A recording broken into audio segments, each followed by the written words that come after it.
প্রতিষ্ঠানে যাও, চাষ করতে যাও, যাই কি করো, আবতাগু মিন ফাদলিল্লাহ, আর আমার রিজিক, আমি যে তোমারে অনুগ্রহ করেছি, রিজিক দিয়েছি, ওই রিজিক তালাশ করে আনো। সুবহানাল্লাহ।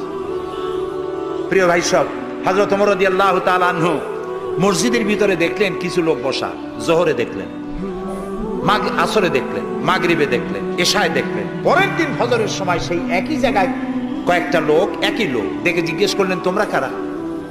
বলল, নাহনু মুতাওয়াক্কিলিন, আমরা আল্লাহর উপরে ভরসা করি এবং আল্লাহর উপরে ভরসা করে এখানে জিকির আজগার করি। খাও কি? কয় যে আমাদের এই জিকির আজগার দেখে পাশের লোকেরা ভাত রাইন্দে আমাকে খাওয়ায়। রাসূলুল্লাহ বললেন, তোমরা তো মুতাওয়াক্কিলুন, তোমরা তো অন্যের উপরে নির্ভরশীল, আল্লাহর উপরে তো নির্ভরশীল তোমরা নও। শোনো, আগামীকাল এই জোহরের নামাজের পর যদি তোমাদেরকে এখানে বসা দেখি, ব্যাট মেরে মসজিদ থেকে বের করে দেবো।